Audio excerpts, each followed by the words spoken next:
दोस्तों, हमारा ब्रह्मांड अजीबोगरीब चीजों से भरा हुआ है और जो सबसे अजीब चीज जिसके बारे में हम में से ज्यादातर लोग जानते हैं वो है ब्लैक होल्स। इस यूनिवर्स में शायद ही ऐसी कोई चीज होगी जो ब्लैक होल से ज्यादा मिस्टीरियस होगी। सुपरमैसिव ब्लैक होल जो कि हर गैलेक्सी के सेंटर में होते हैं, वह इतने बड़े हो जाते हैं कि उनकी कल्पना करना और उन पर विश्वास करना ही काफी कठिन हो जाता है। आज की इस वीडियो में हम बात करने वाले हैं कुछ ऐसे ही हद से ज्यादा बड़े ब्लैक होल्स की जिन्होंने पूरे विश्व भर के वैज्ञानिकों को सोचने पर मजबूर कर दिया कि आखिर वह इतने बड़े कैसे।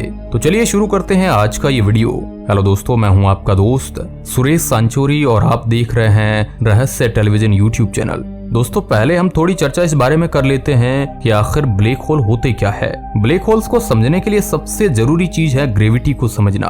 अल्बर्ट आइंस्टीन के अनुसार ग्रेविटी और कुछ नहीं बल्कि स्पेस टाइम फैब्रिक में आया हुआ कर्वेचर है जो कि किसी भी ऑब्जेक्ट को सेंटर की तरफ खींचता है। जब आइंस्टीन ने जनरल रिलेटिविटी की थ्योरी दी थी तो उसमें उन्होंने ये बताया था कि अगर किसी ऑब्जेक्ट को बहुत ज्यादा कंप्रेस कर दिया जाए तो उसकी डेंसिटी काफी ज्यादा बढ़ जाएगी और ऐसे में उसकी ग्रेविटी भी इतनी बढ़ जाएगी कि लाइट भी उस ऑब्जेक्ट से एस्केप ना कर सके। और इसी ऑब्जेक्ट को उन्होंने नाम दिया ब्लैक होल। उन्होंने इस ऑब्जेक्ट को ब्लैक होल इसलिए बोला क्योंकि ये ब्लैक थे और कुछ भी इनके अंदर जाता तो वापस नहीं आ सकता था, बिल्कुल एक होल की तरह। ब्लैक होल मेनली 3 तरह के होते हैं। स्टेलर मास ब्लैक होल जिनका मास हमारे सूरज के मास से 3 से 100 गुना तक होता है।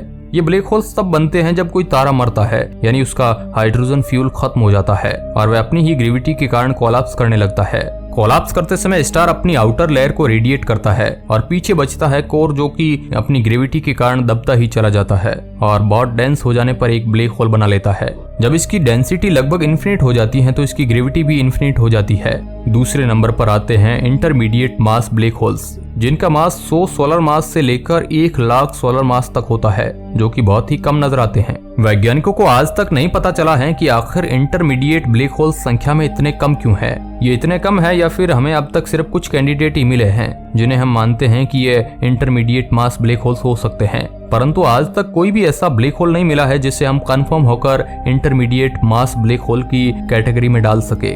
अब आते हैं तीसरे प्रकार के ब्लैक होल जिनका नाम है supermassive black hole. Supermassive black hole जो कि हर गैलेक्सी के सेंटर में मौजूद होते हैं। इनका मास 1 लाख सोलर मास से लेकर 100 करोड़ सोलर मास तक होता है।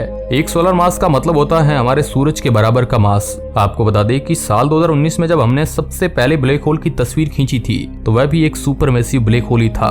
वैज्ञानिक इस बात का अंदाजा अब तक नहीं लगा पाए हैं कि आखिर क्या चीज है जो इन सुपरमैसिव ब्लैक होल को इतना बड़ा बनाती है। अगर साइंटिस्टों की माने तो एक स्टेलर ब्लैक होल को एक सुपरमैसिव ब्लैक होल की तरह बनने में इतना समय लगेगा जितनी खुद यूनिवर्स की एज भी नहीं है। और काफी सारे सुपरमैसिव ब्लैक होल जो हमने डिटेक्ट करे हैं वह बहुत पुराने हैं, जिसका मतलब यह है कि ये काफी समय पहले बने थे। तो ऐसे में किस चीज ने इन्हें इतना बड़ा बनाया, यह आज भी एक मिस्ट्री है। ऐसा ही एक ब्लैक होल हमारी मिल्की वे गैलेक्सी के सेंटर में भी मौजूद है जिसका नाम सेजिटेरियस ए है, जिसका मास हमारे सूरज से 40 लाख टाइम से भी ज्यादा है, जिससे आप अंदाजा लगा ही सकते हैं कि ये कितना बड़ा होगा। ये हमारी गैलेक्सी का सेंटर है और इसी ब्लैक होल के अराउंड बाकी सारे स्टार रिवॉल्व करते हैं और हमारा सूरज भी इसी ब्लैक होल के अराउंड रिवॉल्व करता है।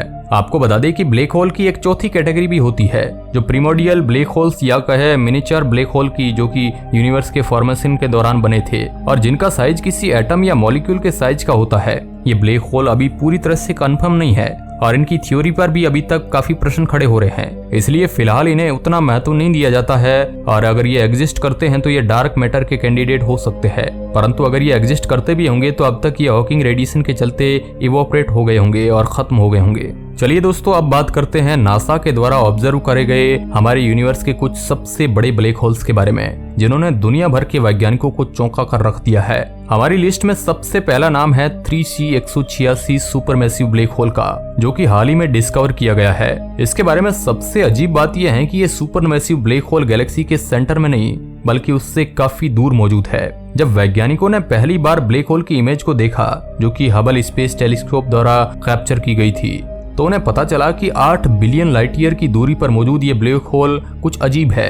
Hubble space telescope, Chandra X-ray telescope और सलोन डिजिटल स्काई सर्वे से मिले डाटा को कंबाइन करने पर वैज्ञानिकों को पता चला कि ये ब्लैक होल गैलेक्सी के सेंटर में नहीं बल्कि गैलेक्सी के सेंटर से कुल 35,000 लाइट ईयर दूर मौजूद है। ये अपनी गैलेक्सी के सेंटर से हमारे सोलर सिस्टम के मुकाबले भी काफी ज्यादा दूर मौजूद है। जब साइंटिस्टों ने पहली बार इस क्विजार को देखा तो वह भी हक्के बक्के रह गए थे और सोच में पड़ गए थे कि आखिर ये ब्लैक होल गैलेक्टिक सेंटर से इतना दूर क्यों मौजूद है। अगर आपको नहीं पता है कि क्विजार क्या होता है तो आपको बता दें कि जब ब्लैक होल किसी चीज को अपनी तरफ खींचते हैं तो वह डायरेक्टली ब्लैक होल के अंदर नहीं जाती, बल्कि सबसे पहले ब्लैक होल के अराउंड ही रिवॉल्व करने लगती है। जब ब्लैक होल काफी सारा मैटर एक साथ निकलने की कोशिश करते हैं तो ये मैटर एक डिस्क के रूप में ब्लैक होल के चारों ओर घूमने लगता है और इस डिस्क में फ्रिक्शन के कारण काफी ज्यादा हीट जनरेट होने लगती है, जिसकी वजह से ये ग्लो करती है।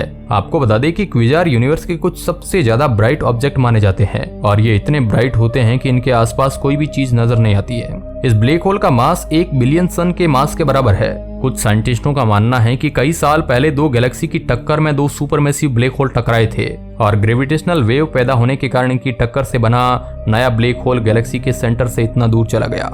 चलिए दोस्तों, अब बात करते हैं दूसरे ब्लैक होल की, जिसका मास पिछले वाले ब्लैक होल 3C186 के मास से भी ज्यादा है। इस ब्लैक होल का नाम हॉलम 15A है। ये ब्लैक होल हॉलमबर्ग 15A नाम की सुपर जायंट एलिप्टिकल गैलेक्सी के सेंटर में मौजूद है। सुपरमैसिव ब्लैक होल की रेंज 10 बिलियन सोलर मास के ब्लैक होल्स तक होती है, लेकिन कुछ बड़े गैलेक्सी क्लस्टर की सेंट्रल गैलेक्सीज के पास ऐसे ब्लैक होल होते हैं जिनका मास सन के मास से 10 बिलियन टाइम से भी ज्यादा होता है। ऐसे ब्लैक होल्स को वैज्ञानिकों ने एक नया नाम दिया है, जो है ultra massive black hole. Haulm 15A नाम का यह ब्लैक होल हमारे सन से 40 बिलियन टाइम ज्यादा मैसिव है। ये इतना मैसिव है, इसका अंदाजा आप इसी बात से लगा सकते हैं कि हॉलम 15A हमारी गैलेक्सी के आधे स्टार के मास के बराबर है। अगर इसके डायमीटर की बात करें तो इसका डायमीटर हमारे सोलर सिस्टम से भी बड़ा है, यानी हमारा पूरा सोलर सिस्टम इस ब्लैक होल के अंदर फिट हो सकता है। दोस्तों, अब तक तो आपको अंदाजा लग चुका होगा कि ब्लैक होल बड़े होने में सारी हदें पार कर देते हैं। अब ऐसा ही एक और ब्लैक होल की बात करने वाले हैं जिसने सभी हदों को पार कर दिया है और जो हमारे यूनिवर्स का सबसे बड़ा ब्लैक होल है। दोस्तों, ये ब्लैक होल जो कि हमसे 18 बिलियन लाइट ईयर की दूरी पर मौजूद है, उसका मास एस्टिमेट करने से हमें पता चला कि इसका मास 66 बिलियन सोलर मास के बराबर है, जो कि हमारी पूरी गैलेक्सी के मास 64 बिलियन सोलर मास से भी ज्यादा है। इस ब्लैक होल का क्विजार इतना ज्यादा ब्राइट है कि ब्लैक होल की वजह से हमें पूरी की पूरी गैलेक्सी ही दिखाई नहीं देती है। इसकी ब्राइटनेस हमारे सूरज की ब्राइटनेस से 140 ट्रिलियन टाइम ज्यादा है, जिससे आप अंदाजा लगा सकते हैं कि आखिर क्यों हमें वह गैलेक्सी नजर नहीं आती जिसमें यह ब्लैक होल मौजूद है, क्योंकि इससे आने वाली लाइट 10.8 बिलियन लाइट ईयर का सफर तय करके हम तक आती है। तो इसका मतलब यह है कि यह ब्लैक होल भी 10 बिलियन साल पहले ऐसी कंडीशन में रहा होगा, जिसका मतलब है कि अब तक ये ब्लैक होल इससे भी ज्यादा बड़ा हो चुका होगा। और साइंटिस्टों का मानना है कि प्रेजेंट में ये ब्लैक होल हमसे 18 बिलियन लाइट ईयर की दूरी पर मौजूद होगा। अगर आपको अब भी अंदाजा नहीं लगा है कि ये ब्लैक होल कितना बड़ा है तो आपको इसके बारे में एक और बात बता दे। अगर हम इस ब्लैक होल में सोलर सिस्टम को फिट करें तो ये 11 सोलर सिस्टम को अपने अंदर फिट कर सकता है, यानी इसका डायमीटर हमारे सोलर सिस्टम के डायमीटर से 11 टाइम ज्यादा है। तो दोस्तों, ये ब्लैक होल हमारी कल्पना से भी काफी ज्यादा बड़े हैं और हम इन्हें सुपरमैसिव ब्लैक होल की कैटेगरी में भी नहीं रख पाते हैं। और इसलिए कई वैज्ञानिकों का कहना है कि जल्द ही हम ऐसे ब्लैक होल के लिए एक नई कैटेगरी लेकर आएंगे, जो होगी बहुत बड़े यानी कि लार्ज ब्लैक होल्स, जिनका मास सुपरमैसिव ब्लैक होल से भी कई गुना ज्यादा होगा। तो बस आज के लिए इतना ही। वीडियो के अंत तक बने रहने के लिए आपका बहुत बहुत धन्यवाद।